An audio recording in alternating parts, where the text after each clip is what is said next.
진짜가 나타났다는 말씀이 선포됐습니다. 저는 말씀을 들으면서 나는 과연 진짜인가? 이런 부분에 좀 질문을 해봤습니다.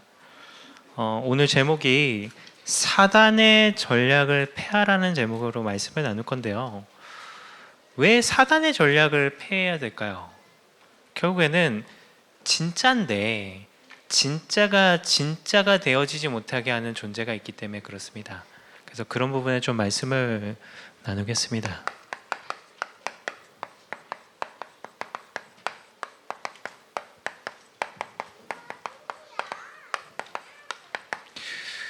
우리에게 있어서 가장 중요한 거는요, 하나님이 나에게 원하시는 것이 가장 중요하지 않습니까?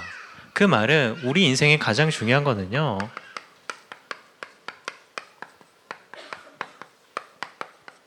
하나님의 마음입니다.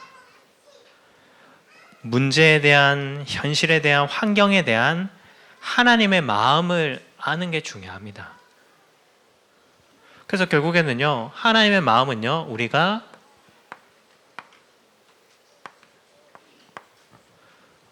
한 길, 복음에 오직 되게 원하십니다. 자, 근데 이게 하나님의 마음인데 사단은요, 그거를 너무 싫어합니다. 그래서 사단의 전략입니다.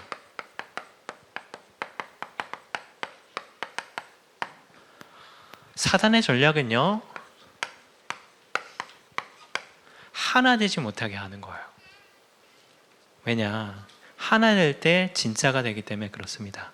그러면 사단의 전략을 패하는 방법은 뭘까요?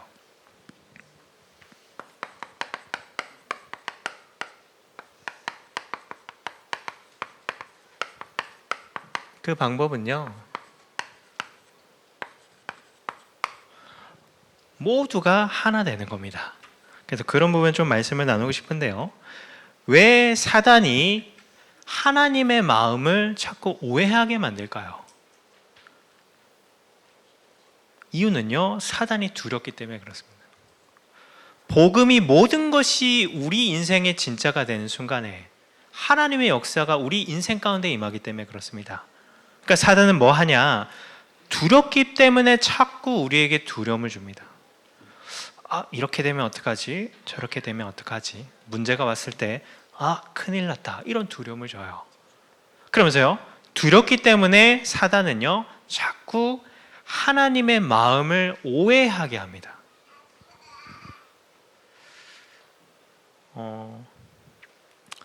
갈라디아 6장 7절에 보면 이런 말씀이 나옵니다. 그 후로는 누구든지 나를 괴롭게 하지 말라. 내가 내 몸에 예수의 흔적을 지니고 있노라. 각자 이게 소중한 게 있으시잖아요. 저는 성경책을 굉장히 소중하게 여깁니다. 그러니까 성경책 자체를 소중하게 여기는 게 아니라 지금 내가 들고 다니는 성경에 하나님의 말씀이 쓰여진 거니까 소중하게 여기거든요. 그래서 이거는 좀 애도 못 건드리게 하기도 해요. 그래서 저는 성경에 이게 뭐 하나도 안 적거든요. 한 번씩 아이가 이렇게 성경을 넘기지 않습니까? 찢으면 안 되는데. 그러면서 봅니다. 이렇게 넘기거든요. 찢어지면 안 되는데 내 마음이 많이 상할 것 같은 그런 마음을 보거든요. 근데 얼마 전에 이렇게 사역을 하는데 우리 이쁜 랩런트가 이게 과일 묻은 손으로 성경을 넘긴 거예요. 근데 이제 나중에 보니까 이렇게 점 하나도 안 찍는데 거기에 이게 뭔가 찐덕거림과 부드럽지 않은 까슬까슴이 느껴지는 거예요. 근데 근데 이제 참 은혜죠. 하나님이 그래도 기도하고 있는 아이라 그런지 그 아이를 두고 하나님이 기도하라고 내 성경책에 흔적을 남기셨구나. 진심입니다. 거짓말이 아닌데 웃으시네요. 제가 얼마나 감사하던지요. 우리에게 하나님이 예수의 흔적을 남기시잖아요. 그게 과거의 상처일 수도 있습니다. 아니면 지금 내게 있는 문제일 수도 있어요. 근데 분명한 거는 하나님의 마음은 우리가 오직되라고 주시는 거거든요. 그래서 이번 한 주간 우리가 놓치지 말아야 할 것은요, 우리의 인생이요, 우리의 힘과 노력이 아니라 하나님의 은혜로 되는 인생이라는 겁니다. 그래서 우리가 응답받으려면 이 부분을 잊지 말아야 됩니다. 그러면 그 말은 뭘까요? 우리는요, 은혜로만 되는 인생이에요. 저는 지난주에 이런 부분을 이렇게 좀 깨닫고 좀 붙잡았거든요. 아, 물은 문제만 현실이다. 피는 복음과 언약이다. 절대로 물이 피보다 진하지 않다. 복음과 언약만 붙잡아야겠다. 근데 왜 그거를 또 생각하게 됐냐면요, 그 전주에 진짜 나는 절대 불가능하네. 내가 할 수 있는 게 진짜 하나도 없구나. 그러면 하나님이 하시게 하는 방법이 기도밖에 없구나. 이거를 이제 한 주간 깨닫고 말씀을 또 그렇게 듣는 거예요. 우리 인생에 우리가 할 수 있는 건 아무것도 없습니다. 우리가 하지만 그것도요, 은혜가 아니면 할 수 없어요. 그래서 우리에게 은혜가 필요하죠. 그러면 우리가 그 은혜로 어떤 축복을 받았을까요? 어마어마한 복을 받았습니다. 얼마만큼 어마어마하냐? 영원히 망하지 않을 만큼 어마어마한 복을 하나님께서 우리에게 은혜로 주셨어요. 우리가 가진 거, 우리가 배운 거에 절대 비할 수 없는 하나님 자녀라는 신분을 얻은 겁니다. 그러면서요, 이 복을 누리면요, 어떤 것이 따라오냐? 어마어마한 축복이 따라오는 거예요. 그래서 뭐가 축복일까요? 내가 하나님 자녀로 권세를 얻은 게 축복입니다. 근데 이 권세가 얼마나 대단하냐? 그 어떤 것도 이길 수 있는 힘입니다. 어마어마한 축복이죠. 자, 그러면서요, 결국에 이거를 가지고 있는 우리의 인생은요, 절대 행복한 인생입니다. 그래서 이 복과 축복을 이제 축복의 증인의 삶을 사는 게 최고의 행복이잖아요. 행복을 좌우하는 거는 뭐 가진 거, 뭐 이룬 거, 물론 그것도 행복이지만 가치 있는 삶을 사는 게 최고의 행복이지 않습니까? 예전에는 내가 복음을 누리는 게 행복이지, 내가 복음으로 평안한 게 행복이지. 그것도 물론 행복입니다. 근데 진짜 행복은 복음을 위해서 내가 손해보고, 복음을 위해서 내가 좀 수고하고, 이게 행복이구나. 그래서 우리는요, 그런 행복을 얻었어요. 근데 이제 중요한 거는요, 은혜로 받았습니다. 너무 값없이 받았어요. 근데 가장 우리에게 가치 있어요. 그래서 우리가 얼마 전에 말씀도 들었지만요, 값없이 받았지만 공짜는 없습니다. 그래서 그런 부분에 우리가 교회나 또 우리의 삶에 하나님이 원하시는 것을 응답받는 게 참 중요합니다. 자, 그러면 은혜의 인생을 누리면요, 뭐가 보여지냐? 결국에는요, 미션이 보여져요. 하나님이 나를 통해서 하시길 원하는 사명이 발견되어져요. 그래서 이것을 응답받기 위해서 우리는 끊임없이요, 다른 게 아닙니다. 내게 언약이 각인돼야 돼요.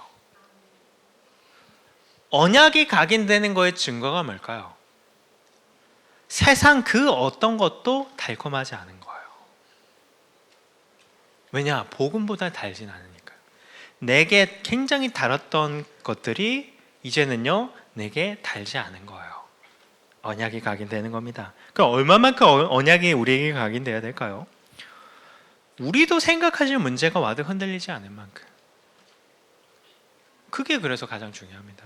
왜 그러면 이 부분이 또 중요할까요? 우리 인생을 하나님이 이끌어 가시거든요. 근데 하나님이 우리를 이렇게 땡겨 주십니까? 눈에 보이게? 아니요. 결국 언약으로 이끌어 가시기 때문에 그래요.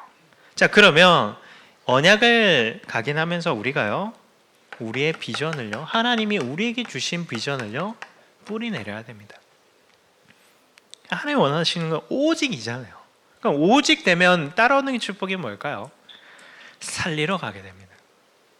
하나님 살리러 갈 수밖에 없는 이유가 하나님이 나를 이 현장에 부르신 이유가 발견되기 때문에 그래요.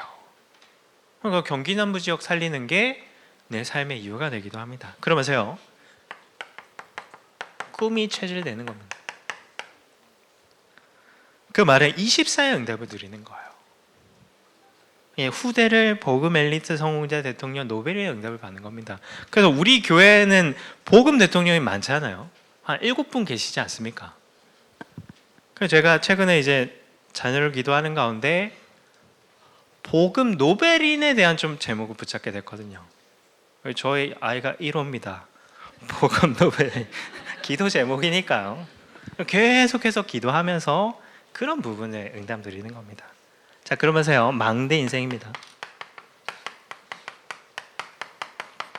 결국에는 하나님의 은혜 속에서 미션 인생을 살면요, 흔들리지 않는 망대 축복을 누려요.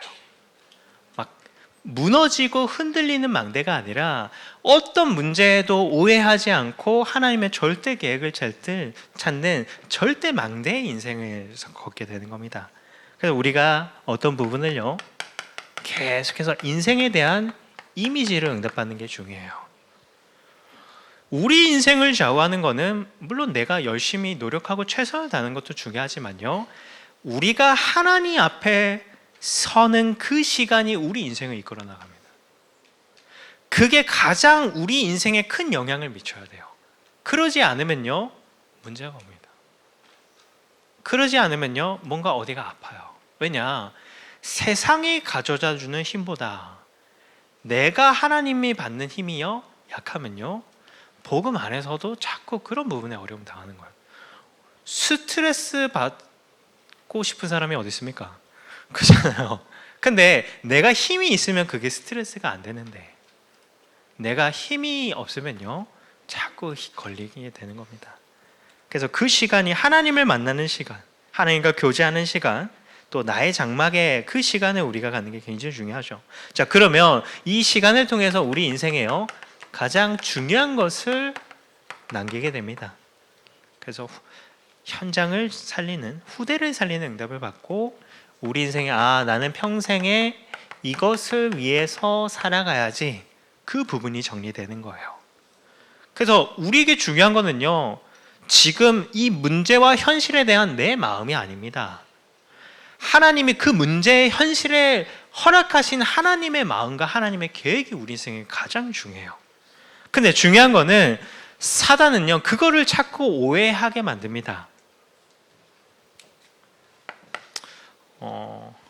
교회는요, 결국에는요, 언약 공동체예요. 그러면 교회에 하나님이 어떤 사람들을 불러 모으실까요? 빌립보서 2장 2절부터 4절에 보면요, 이렇게 말씀 나옵니다.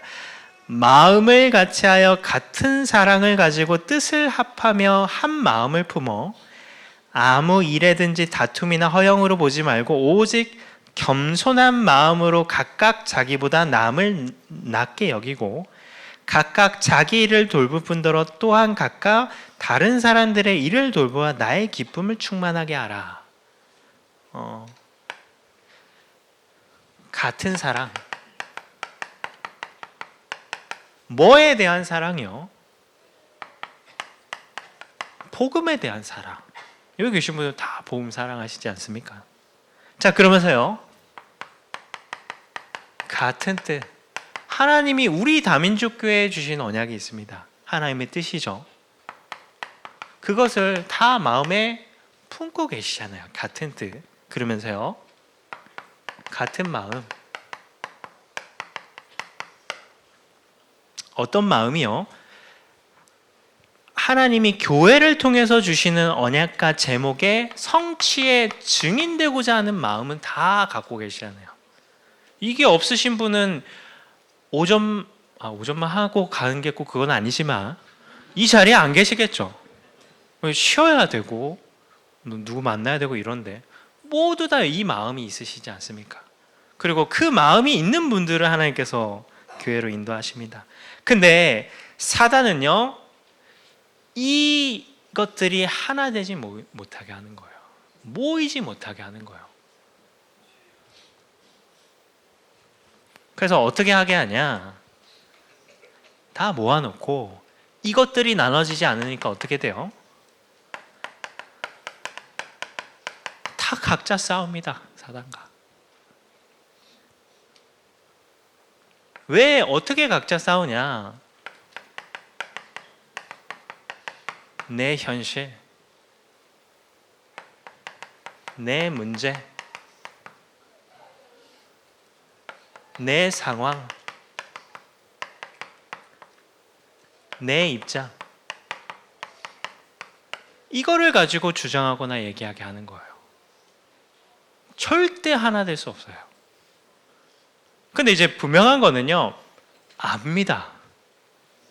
아는데 안 되는 거예요. 그래서 성경에 그러죠. 로마서 7장 25절에 마음으로는 하나님의 법을, 육신으로 죄의 법을 섬기노라 라고 하잖아요. 분명히 이거는 같은데 이게 나눠지지 않으니까 이것을 나누고 이것을 말함으로 서로 하나 되는 게 아니라 이것들에 다 갇혀 있는 거예요. 그러니까 하나 되지 못하는 겁니다. 한번 질문 드립니다. 왜 우리가 계속해서 교회를 통해 집중학교하고 집중훈련하고 집중캠프하고 해야 될까요?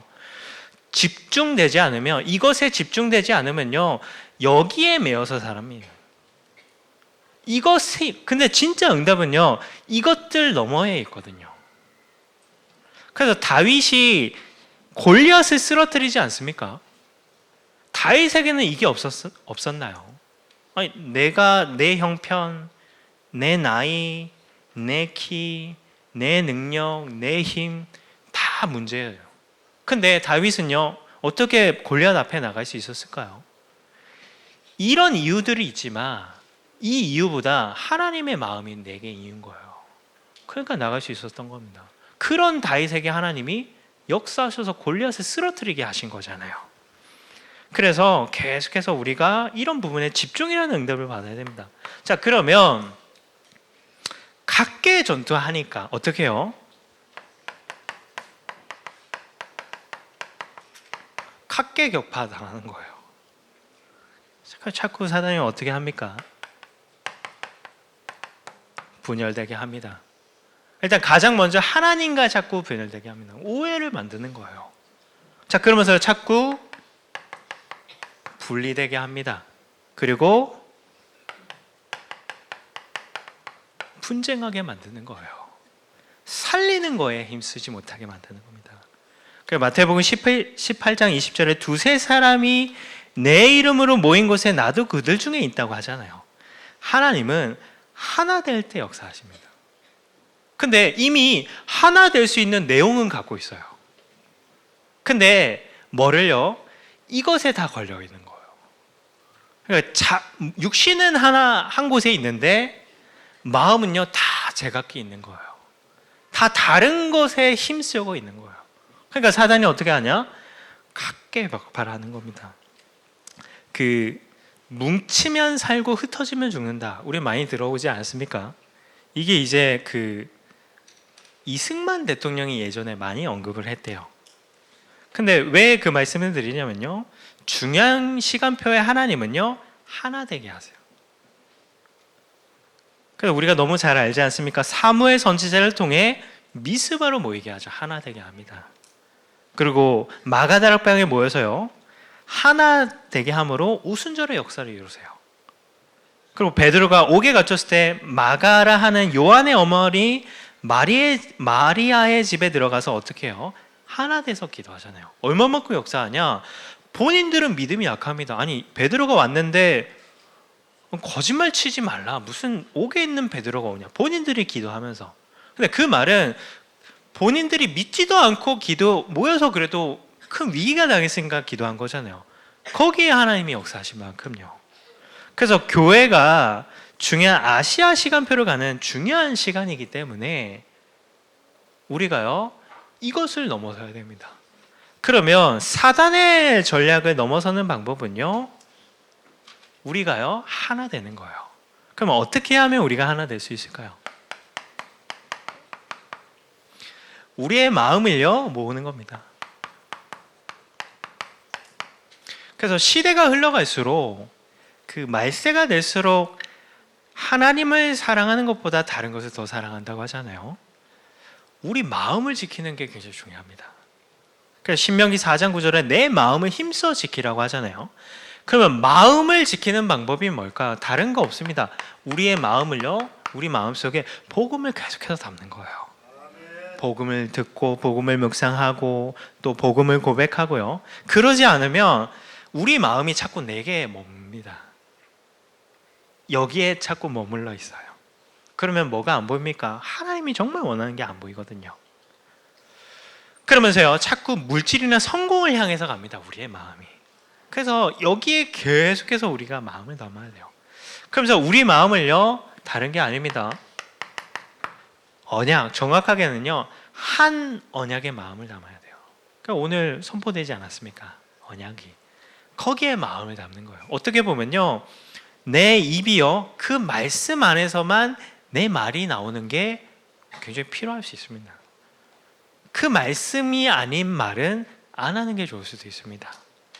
그래야지 마음이 모일 수 있기 때문에 그래요. 강단의 말씀이겠죠. 그러면서요, 어디에 마음을 모아야 되냐?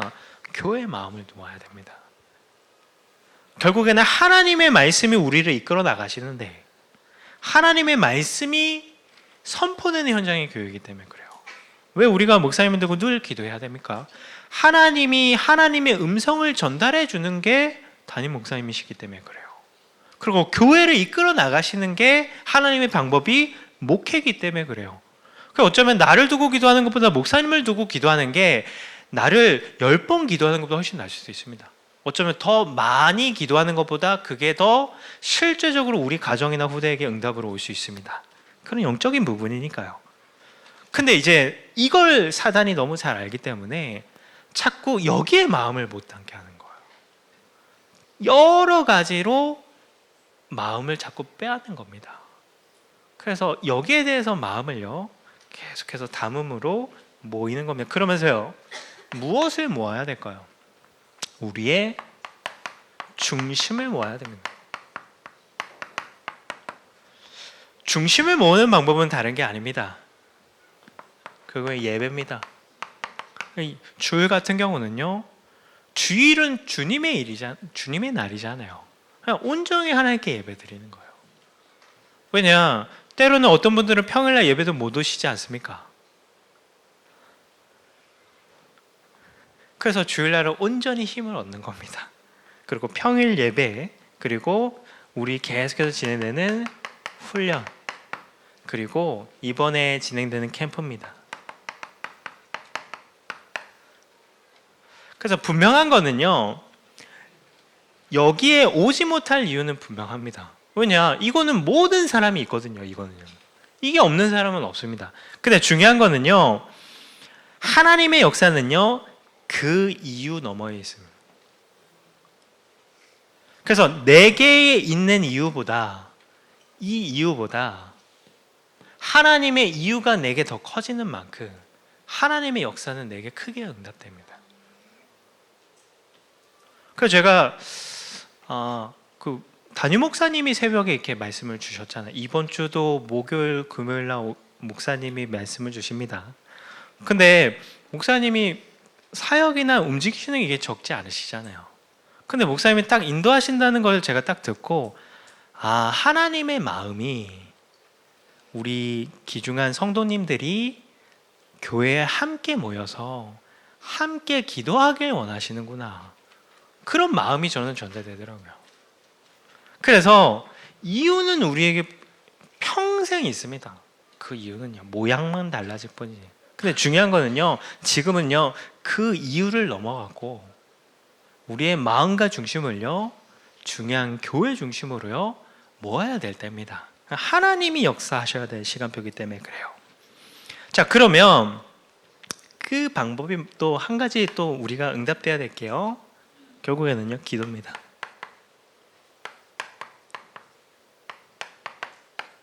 왜 기도가 모여져야 될까요? 우리가 함께 이렇게 교제하고 하면요, 이런 부분들이 모여질 수 있어요. 근데 모였을 때 기도하지 않으면 그 응답은 우리에게만 머뭅니다. 그리고 하나님이 역사하셔야 되잖아요. 그래서 모일 때마다, 예배 때마다, 구역에서, 지교회에서 사람과 포럼할 때마다 우리는요, 기도해야 돼요. 기도의 힘이 일어나야 됩니다. 하나님의 역사가 이루어질 수 있도록요. 그러니까 우리가 잘 알고 있지 않습니까? 그 새벽 기도의 우리 한국 기독교사의 새벽 기도의 시작은요, 1906년에 평양 장대영 교회에서 길선주 목사님이 시작하셨어요. 근데 이게 얼마나 큰 힘이 됐냐? 1907년에 평양 대부흥 운동이 일어나지 않았습니까? 근데 부흥 운동은 그 선교사들의 님들의 기도와 또 한국교회 지도자들의 기도로 시작되긴 했지만 실제로 거기에 역사는요, 결국 기도로 역사가 이루어졌어요. 근데 왜 그때는 기도할 수밖에 없었습니까? 우리나라가 전쟁으로 세상에서 가장 가난한 나라였기 때문에 그래요. 먹을 게 없어갖고 이 너무나 이 폐허 같은 이 삶을 후대에게 물려주고 싶지 않아서, 그래서 우리가 기도의 어머니 하면 혹시 사진 생각나십니까? 예, 어머니가 무릎을 꿇고 뒤에 이제 포대기로 아이를 이렇게 메고 이렇게 기도하는 게 떠오르시지 않습니까?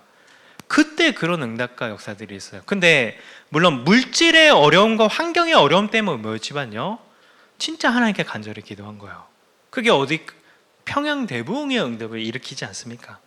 근데 그때는 물질적인 어려움이 있었죠. 근데 우리가 한 가지 생각할 거면요, 예레미야 애가 4장 4절에 보면 젖먹이가 목말라 혀가 입찬정에 붙으며 어린아이들이 떡을 구하나 떼어줄 사람이 없도다라고 해요. 육신은 그때에 비하면 굉장히 좋지 않습니까? 근데 영적으로는요, 아이들이요 굉장히 메말라 가고 있어요. 굉장히 힘들어하고 있지 않습니까? 빨리 끝내야 될 것 같습니다. 고생을 시키면 안 되니까요. 그러니까 그때는 육신적으로 가난한 시대지만 지금요, 우리 아이들이요 영적으로 메말라가고 가난한 시대예요. 그럼 누가 해야 되겠습니까? 우리가 기도해 줘야 돼요. 우리가 영적으로 가난하지 않도록 우리 아이들이 어마어마한 세상의 무능과 흐름이 계속해서 오는데 거기에 영향되지 않고 영적으로 굉장히 건강하게 자랄 수 있도록요, 우리가 힘을 모아야 됩니다. 그러면 그 방법이 뭘까요? 우리 아이들에게 영적으로 배부르게 하는 현장이 교회지 않습니까? 교회 중심으로요, 기도가 모여줘야 돼요. 그래서 우리가 계속해서 기도하지 않습니까? 금토일 시대, 이번에도 많은 분들이 신방 때 이거 부분에 대해서 미션을 받았습니다. 기능을 가지고 헌신하는 부분과. 자, 그러면서요, 우리가 또 기도를 담아야 될 게 237 조직입니다. 그래서 장로님들이나 또 특별히 또 그런 부분에 미션을 받은 분들 중심으로 237 조직을 계속해서 이렇게 만들어 가고 있습니다. 그 앞으로 또 하나님이 중요한 또 선교에 대한 응답도 많이 주시겠죠. 당장 이 메시지가 선포된 후로 계속해서 문이 열리지 않습니까? 그런 증거로요. 그리고 우리가 세 가지 뜰과 그리고 헌당이라는 부분을 계속해서 기도하고 있습니다. 어쩌면 우리의 힘으로 할 수 없는 부분이지 않습니까? 그래서 뭐가요? 기도가 모여줘야 됩니다. 우리가 아이비 리그 대학이라고 하죠. 이제 거기에 실제적으로요, 다니고 있는 학생들의 대부분이요, 상위 20% 경제력을 가진 가정의 아이들이 다닌답니다. 그러니까 실제로 하버드나 스탠포드 대학의 3분의 2가요 소득 상위 20% 가정의 출신이래요. 하버드나 이런 데는 장학금이나 이런 게 굉장히 활발하지 않습니까? 그런데도 그렇대요. 그러면 그게 아닌 사람들은요, 몇 프로도 안 되는 거예요. 하위 20% 출신의 아이들은요 4%도 안 된대요. 그 대단한 명문 대학에 많은 사람들이 꿈을 꾸지 않습니까? 우리 아이들도 꿈을 꾸지 않습니까? 근데 실제로 그 현장은요, 완전히 사단에게 붙잡혀 있는 현장이에요. 그거를 바꿔야 되지 않습니까? 그러려면 우리 아이들을요 바르게 키워야 돼요. 그래서 최근에 이런 예화를 제가 봤거든요. 남아프리카 같은 경우는요, 흑인이요 3천만 명이고 백인이 700만 명이고 유색인이 한 300만 명이랍니다. 근데 실제로 700만 명의 백인들이 막 정치를 강압적으로 하고 막 여러 가지 어렵게 하는 거예요. 그러던 중에 이 남아프리카의 나라의 변화가 언제 시작됐냐면요. 그 남아프리카에 있는 기독교 대학이 몇 개 있대요. 그 중에 푸체프로트룸 대학이 있답니다. 근데 이 대학에 나온 사람 중에 프레데릭 데 클레르크라는 사람이 남아프리카 대통령이 됐대요. 근데 이 사람이 어떻게 했냐? 기존의 것들을 바꾼 겁니다. 그러니까 기독교 정치인으로 샬롬의 정치, 평화의 정치, 용서의 정치를 펼친 거예요. 그래서 이분이 계속해서 기도하면서 뭘 했냐? 만델라 아십니까? 만델라를 석방시킨 거예요. 그리고 뭘 했냐? 석방시키고 만델라를 대통령으로 세우고 본인은 부통령을 했어요. 그러니까 이 아프리카의 모든 나라 중에 유일하게 피 흘리지 않고 나라가 바뀌었대요. 유일한 나라랍니다. 그러니까 우리 후대 한 명이 세워지는 게 그 나라를 바꾸는 거예요. 그러면 그 나라가 바뀌는 게 237이 바뀌는 거지 않습니까? 그래서 지금 교회가 중요한 시간표예요. 여러 가지 부분이 있지만 우리가요, 우리의 마음이나 중심이나 기도가요, 계속해서 교회에 모여야 됩니다. 그런 응답을 드리는 한 주 되셨으면 좋겠습니다. 하나님 감사합니다. 한 주간도 다른 것이 진짜가 아니라 오직 복음과 언약만이 진짜가 되는 응답의 한 주가 될 수 있도록 주님께서 은혜 주시고 성령으로 역사하여 주옵소서. 살아계신 예수님 이름으로 기도드립니다.